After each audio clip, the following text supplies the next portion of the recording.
محمد سلیم رحمانی اتاری عرب شریف کے شہر الکنفکا سے عرض کر رہا ہوں۔ مسئلہ یہ پوچھنا ہے ڈاکٹر صاحب سے کہ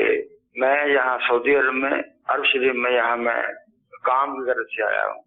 اور قربانی جو ہے پاکستان میں کر رہا ہوں۔ کیا یہ تو پوچھنا یہ ہے کہ کیا یہ میری نیت ہی کافی ہے یا وہاں پہ مجھے کسی کو اپنا وکیل بنانا پڑے گا قربانی کرنے کے لیے؟ عرب شریف سے کالر تھے، پاکستان میں وہ قربانی کرواتے ہیں تو کسی کو وکیل بنائیں گے یا خالی ایک وکیل جو ہے وہ بنانا پڑے گا؟ یہ کہ کسی کو آپ نے کہہ دیا کہ میری جانب سے قربانی کر دیں تو یہ بھی وکیل ہی ہوتا ہے، یعنی وکیل کے الفاظ اگر آپ نہ بھی کہیں جب بھی وہ وکیل ہی بنتا ہے اور آپ کی جانب سے وہ قربانی کی ادائیگی کرتا ہے۔ البتہ اس میں اس بات کا دیکھیں خیال رکھیں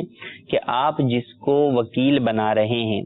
کیا وہ قربانی کے سارے معاملات سے آگاہی رکھتا ہے؟ کیونکہ آپ تو اس کے اوپر جو بھروسہ کر کے چھوڑ بیٹھے ہیں کہ آپ کی قربانی، پتہ لگے آپ کی قربانی پیچھے درست ادا نہ ہو، تو اس بات کا خیال رکھنا ضروری ہے۔ زکوٰۃ کی ادائیگی میں یا دیگر معاملات کی ادائیگی کے اندر ہم ایسے فرد کو جو ہے وکیل بنائیں جو کہ اس سے متعلق احکام جانتا ہو۔ دیکھیں اگر کوئی پیمنٹ کرنی ہو کسی کاروبار کی، باہر ہیں اور آپ نے یہاں کروانی ہے تو آپ خاندان میں ایسے فرد کو ڈھونڈیں گے جو کہ اس بارے میں جو ہے وہ جانتا ہو،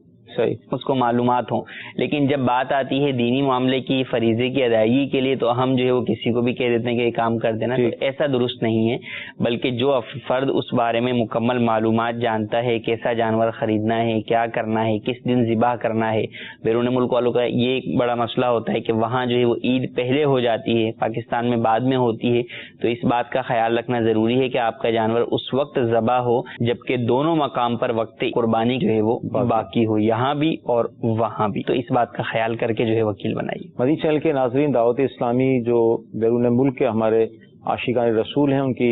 قربانی کا سلسلہ کر رہی ہے، اجتماعی قربانی، تو اس سلسلے میں دعوت اسلامی کی ویب سائٹ سے آپ وزٹ کر لیں کہ اس کا کیا سلسلہ ہے، تو یوں شریعت کے مطابق انشاءاللہ عز و جل آپ کی قربانی کا سلسلہ ہو جائے گا۔